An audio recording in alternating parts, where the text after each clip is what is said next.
Sup Shredders, my name is Logan, aka Spiderhands, and welcome to an SP Reacts, where today we have ourselves a track from an ex named Eyal Erlich, if I'm not mistaken, hopefully I'm pronouncing that correctly, titled Live from Levontin. And if we switch over to here, my understanding is that this is a 4-track set that they did, and it's great to be checking out some music from Eyal. I've reviewed their music in the past, although that was way back in 2020, so it's going to be good to check out more. We're going to listen through this from start till finish, and we're going to hear what we think. All in all, track number 1, let's go.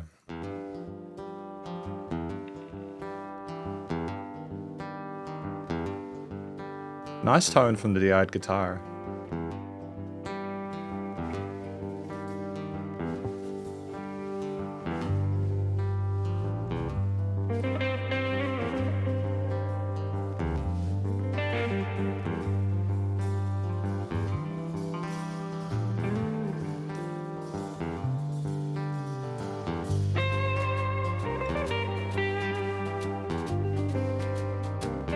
Fantastic of a soulful lead at the start.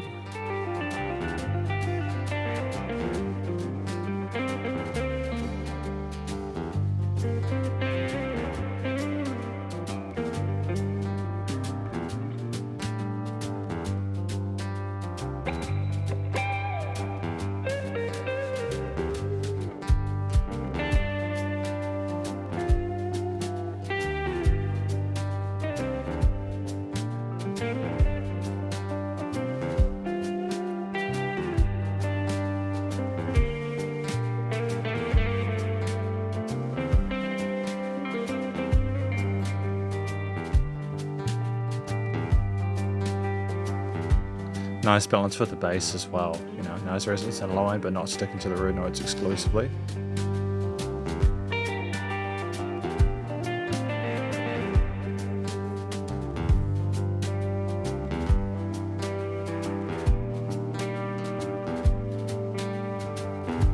Five past heaven,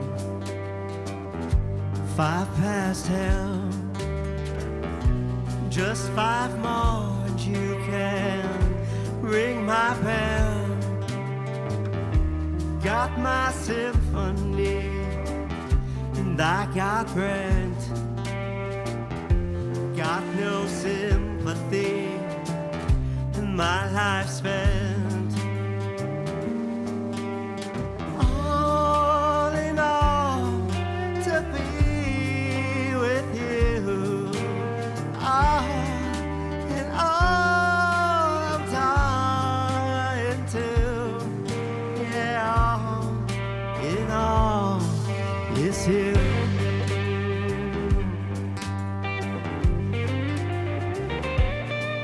I mean,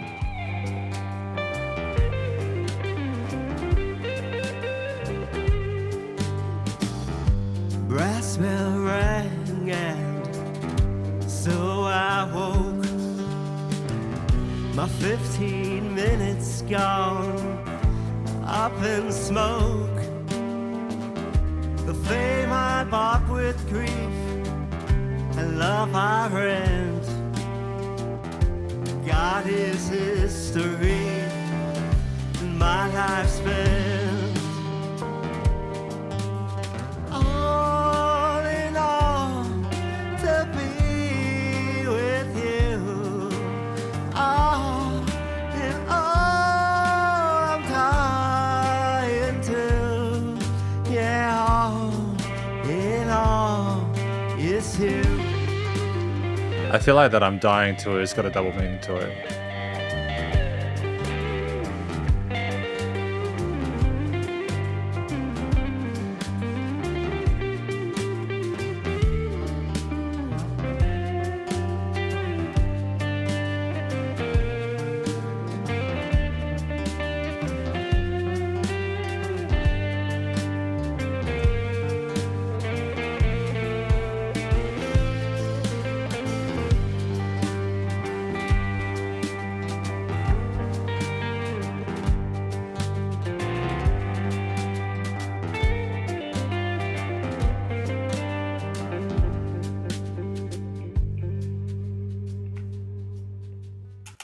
That was a classy reintroduction to Eyal's work. All in all, so this track, from what I understand it, with what vocals were there, what lyrics were told, seems to be about someone who has given almost too much. Their 15 seconds of fame, whether it's like to the people they gave their 15 minutes to, or they put themselves on the line for, or whether it is someone that they've kind of reduced themselves to, or that they're living around in order to sort of like get by. I can't tell where the anchor is with this one, but I think there's various angles that it's trying to address at once, whether it be interpersonal relationships or a little bit less kind of like blunt with maybe our existence in life and what we've had to sort of do, sort of like dying to be there. So it's either a place I want to go or a position I used to have in terms of their fame, or the chance at a opportunity, or something else more sort of like interpersonal. Either way, one of the things that is done very well within this track, I think it's basically the guitar lines. I like the balancing of the more kind of ambient rhythm arpeggiated components with the strings, with steel strings mixed in with the kind of crispy several guitar solos that are layered in there, working between the pentatonics, but also some interesting modal stuff going on there. I like that we explore the phrasing of each solo differently to differentiate within the piece. I think that there is a proficiency to the way the instrument is performed as well. That's just really sort of like nice to listen to. And ultimately just a really excellent effort. There's a nice bit of soul and feel to it with some of those bends and some of those little bits of those little ornaments and techniques there that are more impactful arguably than just playing the notes kind of bare. I think as well, harmonically, it was really cool how we had a reasonably consistent loop that we became very comfortable with, I think, around the time that the vocals came in. But then when Eyal came in with saying their piece, there was modulations with the progressions there, or the chords went up in steps, and it infers that there is a new kind of interesting thing occurring there that is kind of taking us by surprise, that this new information means something different than what we've had prior. Maybe it's an exploratory thing, but I feel either way, just adjusting the chord progressions and harmonies at that point signals the development within a piece that isn't something that I always get. And I think that it was great to have the other instruments match that change in sequence in a way, especially with the guitar solos, but also with any other sort of arpeggios within the guitar, or the bass parts as well, working well with the triads or the root notes.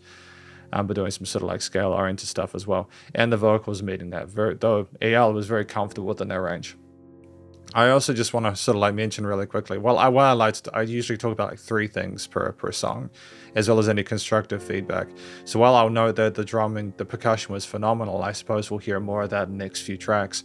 Eyal's performance is wonderful, in the sense that there's just this kind of raw expression to it that I think matches some of the techniques applied from the guitarist there. They're clearly different tones and textures, but there's an intensity that's almost feverish in parts there, and the way they're able to sort of let you know that, almost like they're calling out to you, it elevates the actual lyrics and story that they're telling. And the melodies that we have, as well as the dynamic range and the intensity of it, like the loudness of it, is that bit of vulnerability shown is really impactful. So ultimately just a really great type performance. And then we have Jenny, track number 2.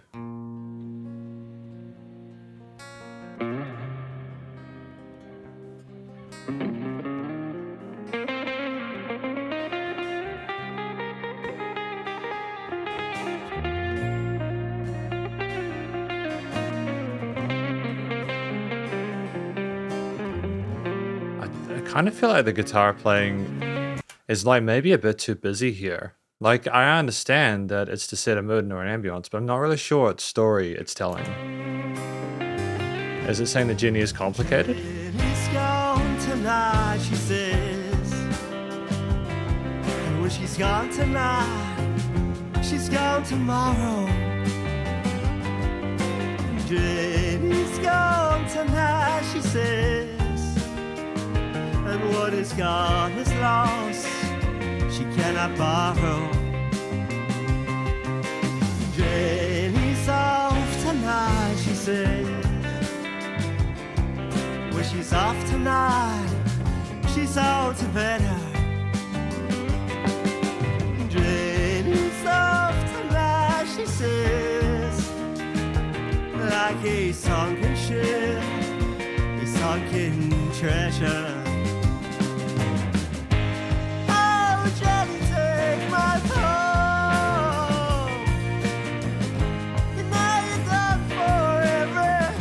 Great prediction on the vocal mic there. And when you grab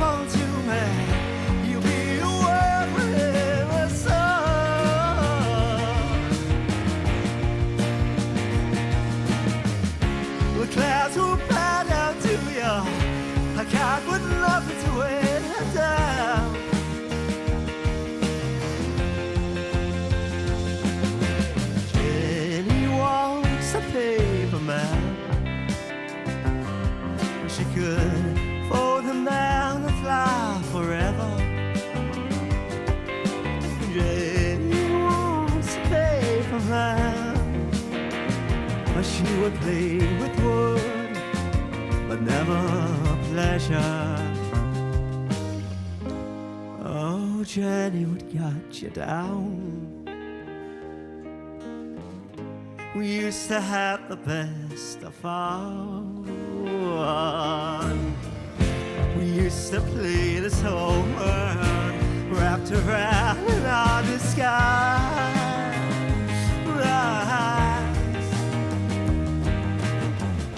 Who's there now left to talk to? What do I see in your eyes?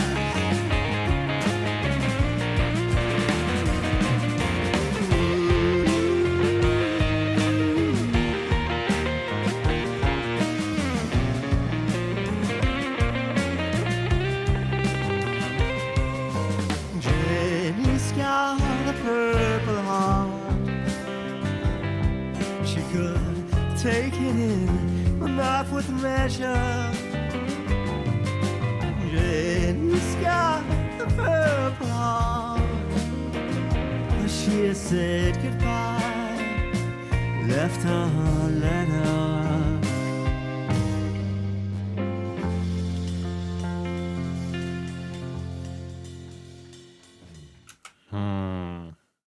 So Jenny's kind of a weird one. I've listened through it. On a first listen basis, I'm not really sure what the song's about. I know it's about Jenny and about the various angles of Jenny. And if she's gone tonight, she'll be gone tomorrow, and how she's got a purple heart and everything like that. Maybe discuss the time they used to have together, but now things have just not gone the right way. Maybe the heart is the one she had now as opposed to before. I feel like it's kind of tricky because in two ways. One, I want to understand the story the first time around, but two, I know that sometimes you need context and you just need to hear parts at the end of the song in order to get parts at the start. But then there's also parts where like I don't get the words through clearly. So it's not that we don't sing properly, because I think Eyal can sing really well. It's more that we just don't enunciate certain parts. There's some parts which are very kind of like this, and it's very precise, but then other parts where we kind of go for more of a melodic approach there, where there aren't as hard consonants and such. And so I just don't know if I'm getting the words I need. But either way, so I think that, again, one of the things I want to talk about with this track is just the phenomenal performance from the percussionist. I think the drummer's doing an amazing job working with the brushes there, a variety of different quarter eighths, triplets, 16s, even 32nds in parts. Very comfortable exploring the various sort of like ride snare and kick grooves there. Very comfortable keeping a sense of pace, and the tempo is tight. But very, very, very good with their dynamics as well. Knowing to go down when required, knowing to have less when there needs to be, knowing that there needs to be more, but also allowing for space for others when required. And it's just this solidity, how solid those the snare transitions are occasionally. It's like they know they could play a lot quicker, but they're being very mindful. Oh no, was just double checking. I think he's using drumsticks in this one. The previous track is using brushes, so it's great as well that the drummer knows which drumsticks to use and which style of music. This is a bit more kind of rocky than the previous one, a bit more acoustic. And also the use of ghost notes to kind of add a sense of rhythmic complexity to parts without it being too affronting. I also think just structurally it was great. In the second half of the piece there, you had everything kind of stop and just Eyal just have their time by themselves and for things to sort of float. And I feel with quite a busy start, especially with the guitar lines there, to know to have less rather than more just makes songs more interesting when there's change. It forces you to sort of pay more attention to what the vocalist is saying in that point in time as well, which can be very helpful. Like with the hook sections, you usually want it to be sort of like groovy and uplifting, kind of big sounding. To kind of catch the listener's attention and to show that's the main part of the track, but there can also be a lot of power in having less. I think I also just want to, before we move on, talk about the production quality. So I think in general the mixing is fantastic. Things are panned well in the stereo field there. There's really wonderful leveling of elements for the mix. You can hear things clearly. There's no EQing issues. It's nice and loud without pumping, but there's dynamic range. It isn't overproduced. And Eyal can just sing, so there's no issues there. They don't need to fix anything in post. So fantastic effort. On to round 3 with Already In.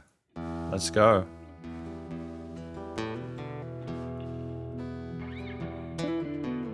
Baby, your waves have made my shore. Your waves have made me sure you're nothing to ignore. I've been alone, I've been an island in the sea, an unturned stone, I've been discreet. come to me with what I don't wanna see. And I can't speak. Bit of tension there with an in-between chord.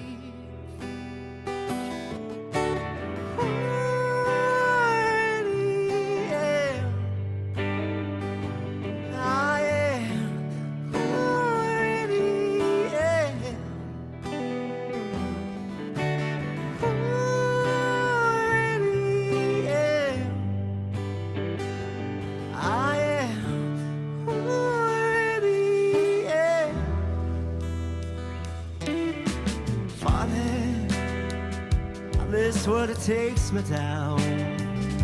How these worlds brought you round. The common ground we found. I've been a saint. I killed the devil in between. I've been a martyr for a dream. You come to me and you raise shivers in my skin. I can't wait to say.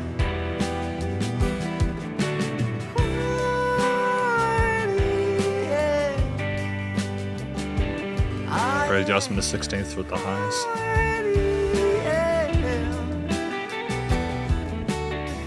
Pull and response with the leads.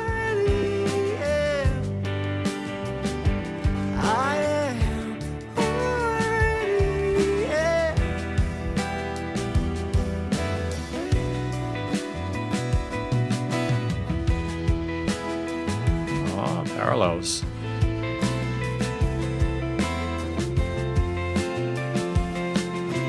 Darling, you know where to be found. My pleas have gone unsound. Have I done something wrong? I've been a man for the days your love has been. Your cherry sister goes me thin. Like a rock to rusted limb. And I can't breathe and I can't sing.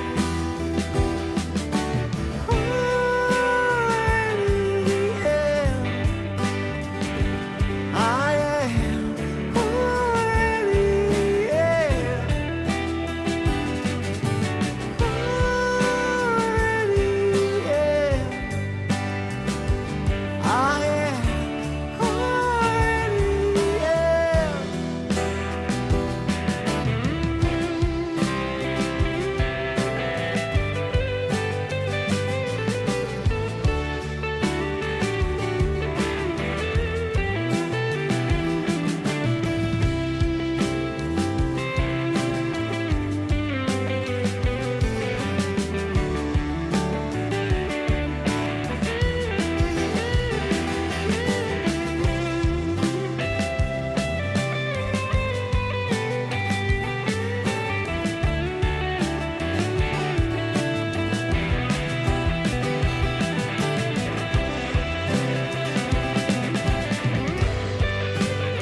Kind of crazy how, sorry to interrupt the solo, just kind of crazy how we went into triplets and the drummers matched up with that because I understood that the 16th and triplets might not sound as clean. It's just chemistry between the members.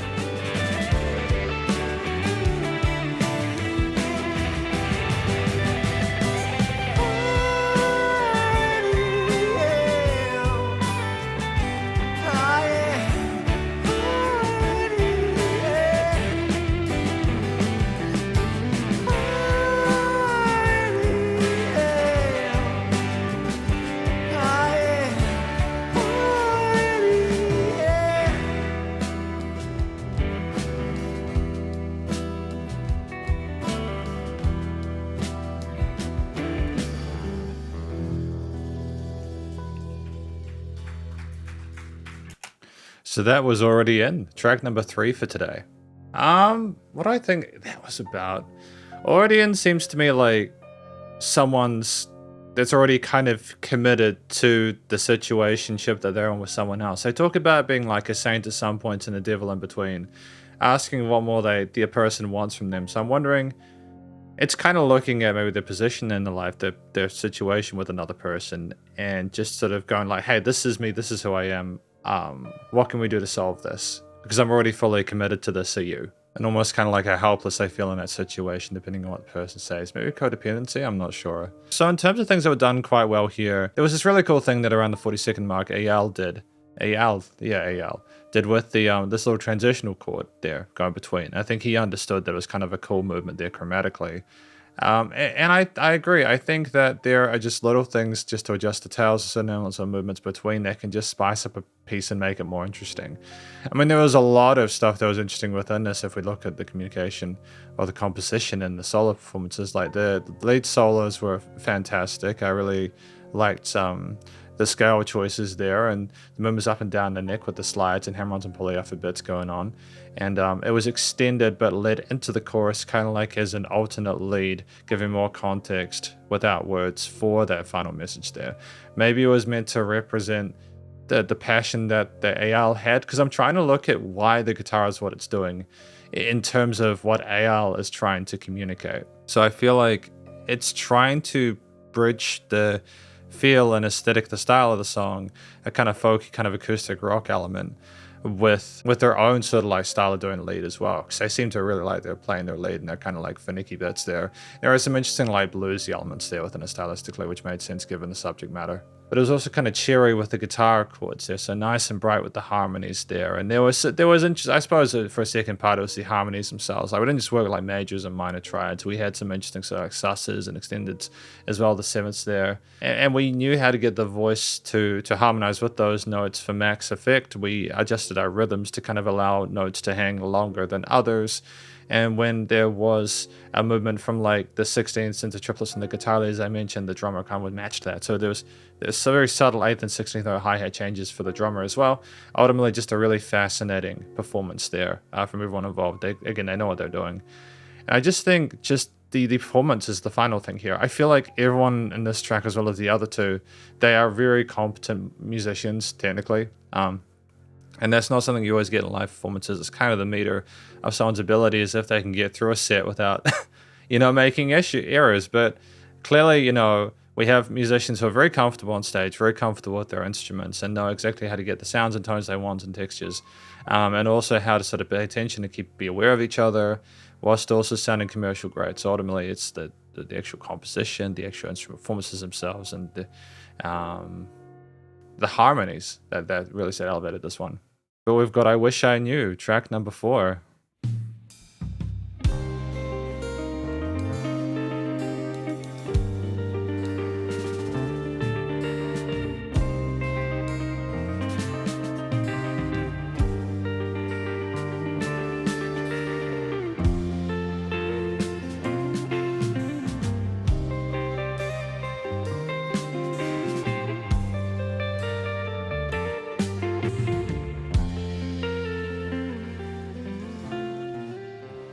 Wish I knew how to stay in love with you. So tender.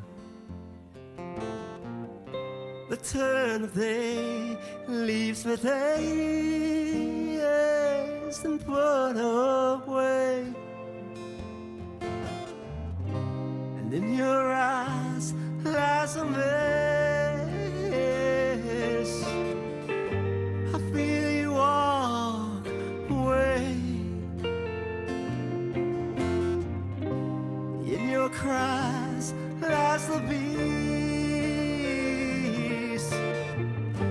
I feel you walk this way. I wish I knew how to spend my life with you. My lonely days, they become lonely and untamed.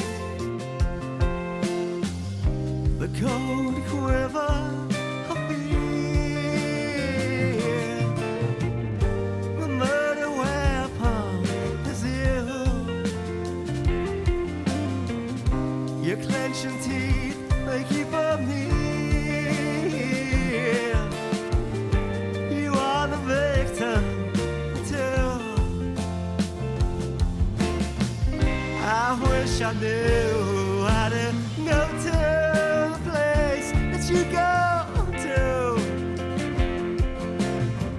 My heart is here, and I die when I just can't stay near.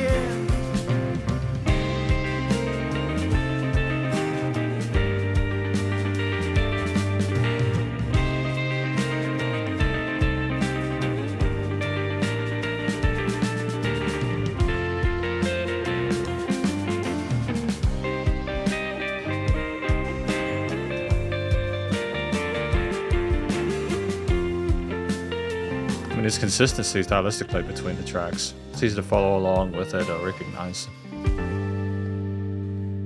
Man, that was really quick. That flew by. It was fantastic, actually. Good stuff. So that was I Wish I Knew. It was one of the first tracks where like I'm listening to it and it feels like it flies by.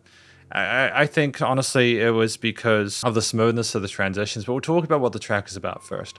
So I think that this song is about someone just trying to sort of figure out how they can continue to love someone, how to continue to stay in that place with them. I'm wondering if it's following on from other material, which wouldn't surprise me, to be honest, if that is the case. So in either way, that's cool. I think that it's a very tender piece there. I think one thing I sort of like want to talk about this one, this is more of a general comment, is that I appreciate that Eyal is allowing the guitarists around him, like he's playing some sort of like fingerpick parts at the start, but you got the da da da da da da da da da da, like he's not trying to do everything, and I think that allows him to focus on his vocals whilst you've got a dedicated guitarist doing the more kind of technical parts, but he's still kind of chipping in for the textures, you know, the layering there, and I think that's really important. And to play different rhythms like that is really cool because it kind of like makes it sound, it gives it a bit more depth. One thing to note here is just how I've already spoken about in the previous track, so it's not really worth talking about it again because it's consistent across the tracks and it's something more of an overall comment, but just the understanding of having your act, but you being a team player is really cool. I think also the use of space here. There are some moments in this piece where there is very little to nothing going on, or there are some ghost notes on the drum kit with the snares and stuff like that, some low kind of buzz roll snares, and we're just allowing things to float or hang. It allows the emptiness of what Eyal might be thinking or experiencing, talking about the relationship they no longer have with this person or they don't know how to have with this person. I just think that is really sensible there. It allows for differentiation with the piece and growth there, especially starting off quieter as you build into the right-oriented grooves with the guitars, bass, and drums, just kind of like a bit overdriven and clean. And it makes the most of the 3 minutes, because I think also what this track handles well as the verse chorus and verse passages, was the solo sections and the instrumental parts at the beginning and that fade out at the end. It's part of what makes it fly by as well. You're never stuck on one idea or concept for too long. There's a lot of instances from these tracks where they do sort of like transitional chords, or they do modulations of chords, or they have different sort of like lead layers over top, or they stack leads on top of vocals, and they do these things to keep it interesting for the listener throughout. But in a 3-minute piece, you're not necessarily needing to do as much work, arguably, as you would in a 4 or 5 minute piece, but they manage to handle that here really neatly. They don't let up, there's no slacking off, there's no filler. And I think as well, just the rhythmic unison they have in certain parts of the vocals, and like the guitar and bass and drum parts, is fantastic. It's great to have the words have more meaning through adding emphasis by having them kind of like accented like that, you know, in certain parts. It makes those transitions a lot more smooth. But yeah, we're going to talk about these tracks more in the conclusion. And so welcome to the conclusion of my review of these tracks from an act named Eyal Erlich, if I'm not mistaken. This is live from Levontin. From All in One all the way to I Wish I Knew. Now, we reviewed 4 tracks from All in All, Jenny, Already In, as well as I Wish I Knew. Now, I've spoken about these individual sort of like tracks in their own sort of like mini conclusions, and I gave my thoughts on what I appreciate about those, as well as any sort of explicable constructive critique, which I think, to be fair, was more in those parts of the songs where I found them, and it was more of a subjective thing anyways. But if I was to talk about what I think these tracks are about as a whole, I think typically these are about their own position in life, their interpersonal relationships with others, how to continue loving people, how to sort of like deal with sort of like toxic relationships, or like relationships where you just feel desperate and alone and isolated and you don't know what to do, like stuck or numb or paralyzed. And I think those will be things that people can relate to. There'll be an audience for this, and they're clearly very meaningful to Eyal and everyone else involved. So one of the things that was done here very well is I think the vocalist Eyal handled things really well on the microphone. There was solid technique in the vocals and the head and chest voice were great. We understood our range, a little bit of falsetto occasionally, head voice there, and we stayed in a range which just didn't interfere with the lower end rhythm guitar or the bass lines or anything like that. We were very kind of like well positioned in the mix. We had some vibrato occasionally. We had dynamic range to our performance and range and expression. We knew to allow space for other instruments to have their solo sections, and we also fed off and did call and responses as well, which I thought was great. So ultimately a very polished performance there, and the bonus part was that we were playing sort of rhythm guitar, kind of acoustic strummed or fingerpick parts as well, which is not an easy thing to do, so I commend them for doing that in a way that's tasteful and meaningful. I think another thing that I feel overall was done really well was the actual instrumental performance from the musicians involved. So the drummer was just phenomenal across the entirety of the kit, very comfortable in their head. Should I say their 8th, quarters, 16ths, and triplet notes, as well as their 32nds there, whether they were using brushes or whether they were using sticks. They played in a way that was very dynamically appropriate for what the vocals and the rest of the instruments were doing there. They were very sort of tight with the tempo there, very comfortable with their buzz rolls and flams and sort of tom fills and stuff like that, and they knew how to insert ghost notes and accents as well for effect. They knew how to switch between 16ths and triplets depending on what the other instruments were doing rhythmically, and they knew how to play in time rhythmically with the vocals to make them matter or simply to bow out when there needed to be space. The guitar performance was fantastic. We typically played like triads or like susses. We had some extensions in there. The steel strings were either arpeggiated or strummed, which I thought were well played. They were nice and tight rhythmically, especially with the drum accompaniment. The lead guitarist was really adept and skilled at their instrument. There were times occasionally, such as with I think the second track, Jenny, where there was maybe a little bit too much going on for my taste in terms of the lead guitar playing. I could be wrong. But then, of course, I don't know if I could be wrong because, again, it's subjective. It's depend. I remember saying that I thought that it maybe indicated that Jenny was a complex individual and it came in to be the plates. So I think that was the case. So maybe that was why there was a lot going on there. Maybe we were trying to sort of mimic the conversations we're having with Jenny, maybe the internal thoughts, our internal monologue there. Either way, I think that typically for everything else that I understood and could make sense of, the performances were well handled there, the notes were on point there, worked well with the scales and keys established, modal chromatics there, we were playing different key signatures was awesome. I had a rhythmic awareness of the drum fills, the bass there, never interfered or argued with the vocalist. If there was overlapping, it was secondary to it. Colin responded neatly, and it was a really sort of adept performance, as I said before.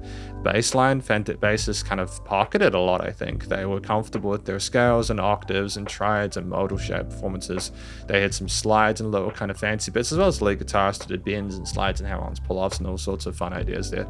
It was very expressive performance there, and they almost always use these techniques for effect there, but sometimes they're a bit more sort of like subtle to allow more room for Eyal and everyone else on top. And so the best part was that there was chemistry between these members as well. Whatever they were doing, whatever space they were allowing, or however heavy they were getting, they managed to sort of keep it together in a way that was professional and commercial grade and provided Eyal a fantastic ground bed to sort of speak their truth on. And I think it's also worth giving a shout out to the production as a final note. I thought that in general, the way we handled things there was awesome. We were very comfortable, recording these different instruments, getting their tones ready in the mix, layering them, panning in the headphones. There was no resonant frequencies in the frequency spectrum. There was dynamic range there. It was a live recording and it played really well. It wasn't overproduced and neither was Eyal's vocals. And it was nice and low down pumping, so the bus compression and limiting was handled. Just in general, I feel like this would have been a great concert to go to. I think that there were some little nitpicks I had in certain parts about things, just in terms of like some of the clarity of some of the vocal parts, or again, how busy the guitar parts were in certain elements there. But ultimately, that's just me being transparent. I'm really thoroughly enamored with their work, and I wish Eyal all the best for future in the music, because thank you for watching my review of these 4 tracks from Eyal Erlich, from Live from Levontin. All in all, Jenny already in, and I wish I knew, and hopefully you enjoyed them. If you did, please do go show Eyal some work via their various social medias and YouTube page, and stay cool and stay safe, and please remember to support local musicians and artists at this point in time, as they need the help more than ever with all the crazy stuff going on in the world. And I'll catch you in the next SPRX. Spiderhands out.